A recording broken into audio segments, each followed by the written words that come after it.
Assalamualaikum warahmatullahi wabarakatuh. Perkenalkan, nama saya Anju Saputra dengan NIM C1C021191 dari R12 Akuntansi Angkatan 2021.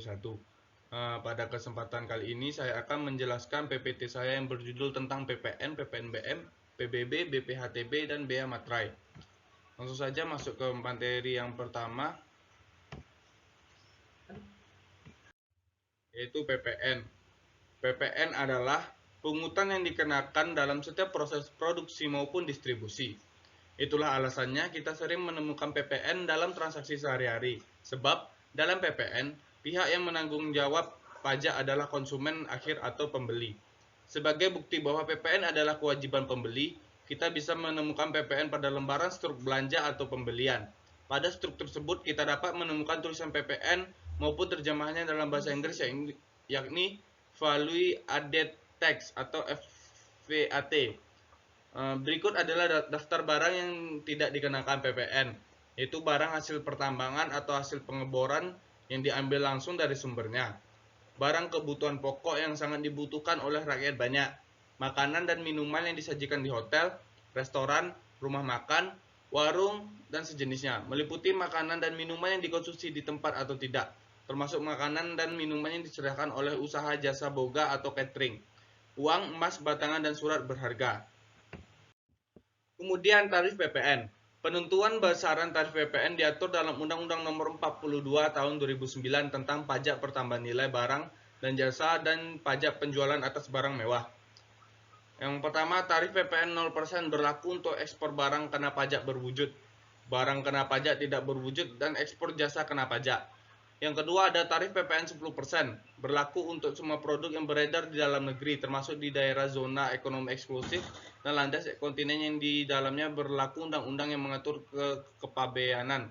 Yang ketiga, ada tarif PPN atas barang mewah ditetapkan paling rendah 10% dan paling tinggi 200%. Kemudian khusus untuk barang dan jasa yang terkena tarif PPN 10%, besaran tarif tersebut masih dapat diubah menjadi paling rendah 5% hingga paling tinggi 20%. Kemudian ada PPNBM. PPNBM adalah pajak pertambahan nilai barang mewah. Berdasarkan undang-undang yang berlaku di Indonesia, PPNBM merupakan pajak yang dikenakan pada barang yang tergolong mewah yang dilakukan oleh produsen untuk menghasilkan atau mengimpor barang tersebut dalam kegiatan usaha atau pekerjaannya. Kemudian untuk tarif PPNBM ini menurut pasal 8 Undang-Undang Nomor 42 Tahun 2009, tarif pajak penjualan atas barang mewah ditetapkan paling rendah 10% dan paling tinggi sebesar 200%. Jika pengusaha melakukan ekspor barang kena pajak yang tergolong mewah akan dikenai pajak dengan tarif sebesar 0%. Kemudian materi yang ketiga ada PBB, pajak bumi dan bangunan. Pajak bumi dan bangunan adalah pungutan atas tanah dan bangunan yang muncul karena adanya keuntungan atau kedudukan sosial ekonomi bagi seseorang atau badan yang memiliki suatu hak atasnya, atau memperoleh manfaat daripadanya. Jika dilihat dari sifatnya, pajak bumi dan bangunan merupakan pajak yang bersifat kebendaan. Subjek pajak bumi dan bangunan adalah orang pribadi dan badan yang secara nyata memiliki hal-hal, yaitu mempunyai hak atas bumi, memperoleh manfaat atas bumi, memiliki bangunan, menguasai bangunan, dan memperoleh manfaat atas bangunan. Kemudian untuk tarif PBB adalah sebesar 0,5%. Kemudian ada BPHTB. BPHTB merupakan pungutan atas perolehan hak atas tanah dan atau bangunan. Pungutan ini ditanggung oleh pembeli dan hampir mirip dengan PPh bagi penjual. Sehingga pihak penjual dan pembeli sama-sama memiliki tanggung jawab untuk membayar pajak. Tarif BPHTB sendiri mencapai 5% dari harga jual yang dikurangi dengan nilai perolehan objek pajak tidak kena pajak atau NPOP TKP.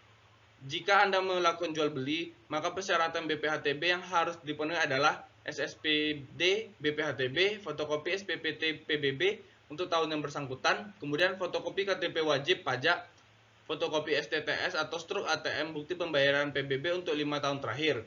Kemudian fotokopi bukti kepemilikan tanah seperti sertifikat akta jual beli, letter C atau girik. Kemudian materi yang terakhir ada bea materai. Bea materai adalah pajak yang dikenakan atas dokumen yang bersifat perdata dan dokumen untuk digunakan di pengadilan. Menurut Undang-Undang Nomor 13 Tahun 1985 tentang Bea Materai, disebutkan kalau fungsi materai adalah pajak dokumen yang dibebankan oleh negara untuk dokumen tertentu. Jadi pada dasarnya bea materai adalah pajak atau objek pemasukan kas negara yang dihimpun dari dana masyarakat yang dikenakan terhadap dokumen tertentu. Tarif bea materai sekadar mengingatkan tarif tunggal bea materai 10.000 adalah mulai berlaku sejak 1 Januari 2021.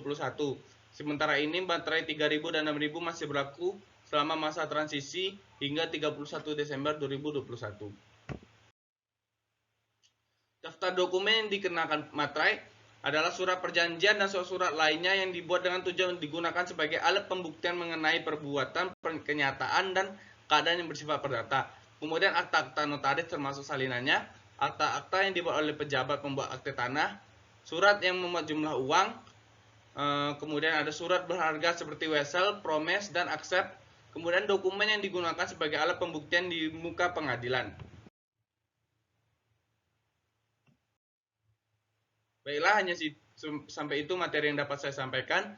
Apabila terdapat kesalahan, saya mohon maaf sebesar-besarnya. Saya akhiri. Wabillahi taufiq wal hidayah. Assalamualaikum warahmatullahi wabarakatuh.